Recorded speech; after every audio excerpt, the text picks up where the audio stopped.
अधिवेशन कदाचित गुंडाळलं जाईल आणि मग आपले प्रश्न कसे काय राहतील, आपले प्रश्नच सोडवले नाही तर मग आपल्या येण्याचा काय उपयोग, असा विचार करून जे काही त्यांच्यामध्ये एक उद्रेक झाला आणि त्यानंतर काहींनी टोकाचं पाऊल उचलायचा प्रयत्न केला. खरं तर आंदोलन करणे हा लोकशाहीमध्ये लोकांचा अधिकार आहे. आपलं म्हणणं लोकांपर्यंत पोहोचवणं आणि आपला म्हणण्याचा आपल्याला एक न्याय मागणं हा त्यांचा अधिकार आहे. अधिवेशनामध्ये खूप सारे नियम होत असतात, GR निघत असतात, कायदे बनत असतात. त्यामुळे इथल्या इथे चटकन निर्णय व्हावा यासाठी म्हणून आंदोलनं होतात. मात्र आंदोलकांचं म्हणणं जर राज्यकर्त्यांपर्यंत, सत्ताधाऱ्यांपर्यंत पोहोचत नसेल तर त्यांचं चिडचिड होणं फार स्वाभाविक आहे.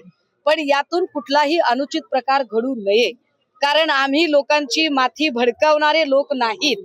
आमच्यामध्ये आणि भाजपाईच्या लोकांमध्ये फरक आहे. आमच्यासाठी लोकांची सुरक्षितता ही जास्त महत्वाची आहे. त्यामुळे माझ्या एकाही माणसाला इजा होता कामा नये हे जास्त महत्वाचं. आता आदिवासी सगळ्या समूहाचं जे आंदोलन होतं, या आंदोलनामध्ये त्यांच्या प्रश्नांकडे लक्ष देत नाहीयेत. संबंधित खातं हे माननीय मुख्यमंत्र्यांकडे आहे आणि त्यानंतर अशोक उईके यांच्याकडे आहे. या मंत्री महोदयांनी त्यांच्याकडे लक्ष द्यावं. आज अधिवेशन कदाचित गुंडाळलं जाईल आणि मग आपले प्रश्न कसे काय राहतील, आपले प्रश्नच सोडवले नाही तर मग आपल्या येण्याचा काय उपयोग, असा विचार करून जे काही त्यांच्यामध्ये एक उद्रेक झाला आणि त्यानंतर काहींनी टोकाचं पाऊल उचलायचा प्रयत्न केला. त्यातनं 2-3 लोकांनी इथे स्टेडियमच्या कड्यावरून उडी घेण्याचा प्रयत्न केला.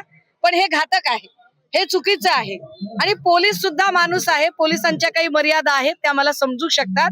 त्यामुळे पोलिसांना आता मी विनंती केली की मी स्वतः आंदोलकांशी बोलते आणि प्रकरण हाताळण्याचा प्रयत्न करते.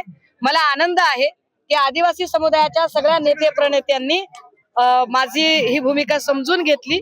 पोलिसांनीही सहकार्य केलं आणि जो उद्रेक आहे तो बऱ्यापैकी थांबलेला आहे.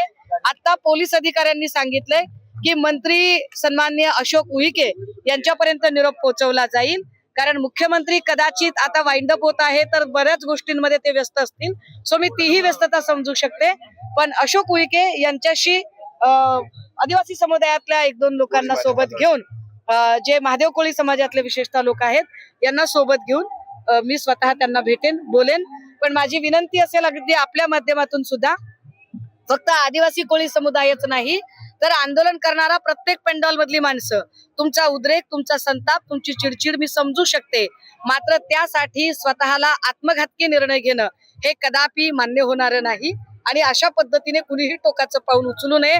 कारण राज्यकर्त्यांना तुमचा जीव गेला तर काही फरक पडत नाही, पण तुमच्या कुटुंबियांना निश्चित फरक पडतो.